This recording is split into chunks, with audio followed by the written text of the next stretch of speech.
Hello મિત્રો, કેમ છો બધા? મજામાં જશો તો હવ ડાયરાને મારા રામ રામ ને જય શ્રી કૃષ્ણ. તો મિત્રો, આજે હું આવી ગયો છું બામણાસા ઘેડ ગામે. અહીંયા સંજયભાઈને ઘરે હું આવ્યો હતો. તો સંજયભાઈ કે હાલો ને મારે કે ગોળ લેવા જવું એટલે રાબડે જાય છે એમ. તો મેં કોઈ દી રાબડો જોયો નહોતો એટલે મેં કીધું તો હાલો હું આવું તમારા ભેગો, મને ગમશે તો હું ગોળ લઈ લઉં. તો હું અત્યારે આવી ગયો છું અહીંયા રાબડે. તો ચાલો હું તમને બતાવું અહીંયા ગોળ બનવાની કેવી બધી પ્રોસેસ હોય છે. તો મિત્રો, હું અને સંજયભાઈ અહીંયા આવી ગયા છીએ રાબડે. ગોળ જે બનતો હોય ને ગોળ એને રાબડો કહેવામાં આવે. તો અહીંયા અમે રાબડે આવી ગયા. અહીંયા લાઈવ ગોળ બને છે.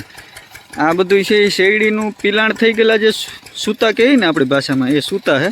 આને હૂકવી અને આને પણ ભઠ્ઠીમાં આનો ઉપયોગ થતો હોય છે. અહીંયા જે ગરમ કરવાની પ્રોસેસ આવે ને એ ભઠ્ઠીમાં આનો જ ઉપયોગ કરતા હોય. અને ચાલો તો હું તમને નજીક જઈને બતાવું. અહીંયા જે શેરડી છે,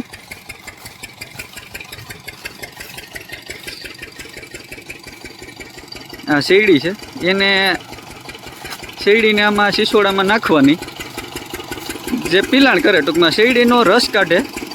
શેરડીનો રસ કાઢવાનું કામ કરે છે ટૂંકમાં મશીન જે છે.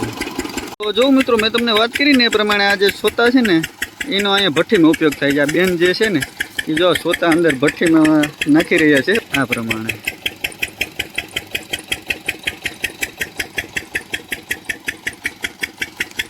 તો ચાલો હવે હું તમને અંદરનું રાબડાનું જે છે એ વ્યૂ બતાવું.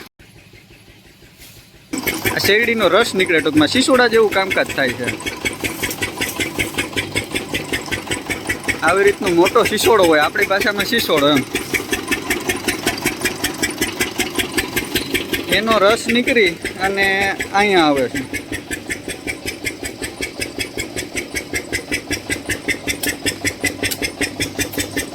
અહીંયાથી આ રસનું આ બીજું કુંડ છે કે જ્યાં થોડું ગરમ થાય રસ એમ ટૂંકમાં. ને આ જે કુંડ છે એમાં પણ ગરમ થવાની જ પ્રોસેસ છે, પણ જે પહેલાં આ જે કુંડ છે, આ કુંડ હું તમને જે બતાવી રહ્યો છું એના કરતાં વધારે આ ગરમ થાય. અને આના પછી જે આ છેલ્લું કુંડ છે ને મિત્રો, એમાં ગોળ તૈયાર થઈ જાય.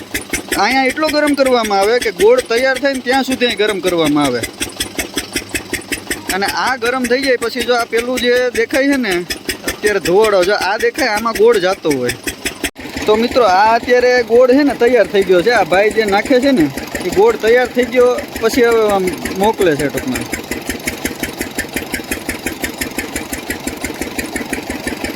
તો મિત્રો, અહીંયાથી જે ગોળ બનીને અંદર જાય ને તો અંદરનું હવે હું તમને બતાવું. અહીંયા ડબ્બા ને બધું છે ને એની અંદર પેકિંગ થતા હોય.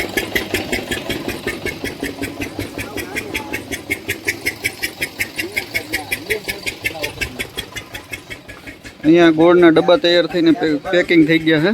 મેં તમને જે બહાર હમણાં બતાવ્યું ને એ ગોળ બધો તો અહીંયા આવી ગયો છે આ કુંડીમાં. ને આ ભાઈ છે ને આ સુપડી આ રીતના મારે છે. આ સુપડી મારવાનું કારણ એ કે ગોળ ફૂલ ગરમ હોય ને એટલે એ પ્રવાહી ટાઈપમાં હોય ટૂંકમાં. હવે આને ઠરવા દેવો પડે એટલે થોડું જાડું થઈ જાય. એટલે પછી એને અહીંયાથી જ થોડી વાર પછી ડબ્બા અને કોઈ પણ નાના ડબલા ભરવાના હોય. તો મિત્રો, અત્યારે આ જે હું તમને બતાવી રહ્યો છું ને એ શેરડીનું ટ્રેક્ટર ભરાઈને આવેલું છે. એ બહુ દૂરથી આવે છે, ગીરમાંથી, સોમનાથ જિલ્લામાંથી આ શેરડી આવે છે ભરાઈને.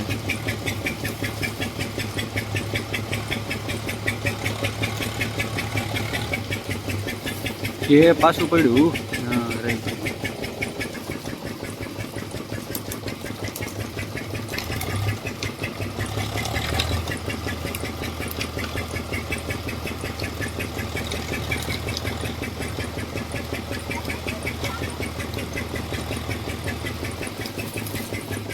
વાહ ભાઈ, ચડાવી દીધું હો ટ્રેક્ટર.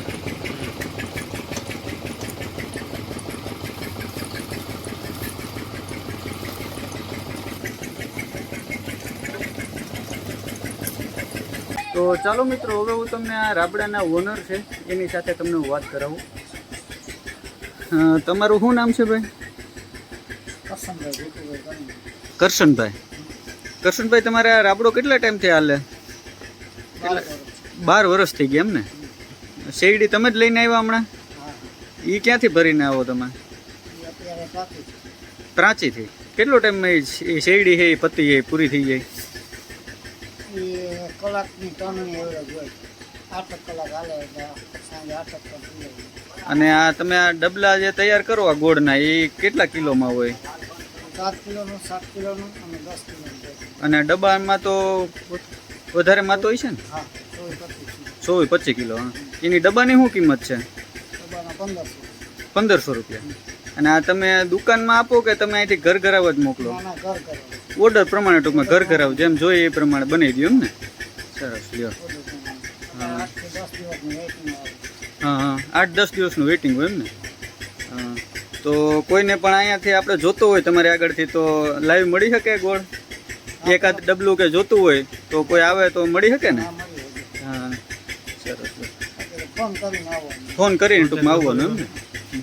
અને તમારા મોબાઈલ નંબર બોલી દેજો ને કરશનભાઈ. 94-28-77. હા, 55-62. ઓકે. અને આપણા બામણા સાથે તમારું વાડી કઈ બાજુ? એડ્રેસ આપી દો. આખા રોડ ઉપર સિમસાળા નંબર 1 ની બાજુ. તો મિત્રો તમારે પણ કોઈને ગોળ જો લાઈવ જોતો હોય તો તમે પણ અહીંયા આવીને ગોળ પરચેસ કરી શકો છો. તો ચાલો મળીએ નેક્સ્ટ બ્લોગમાં. ત્યાં સુધી બધાને બાય બાય.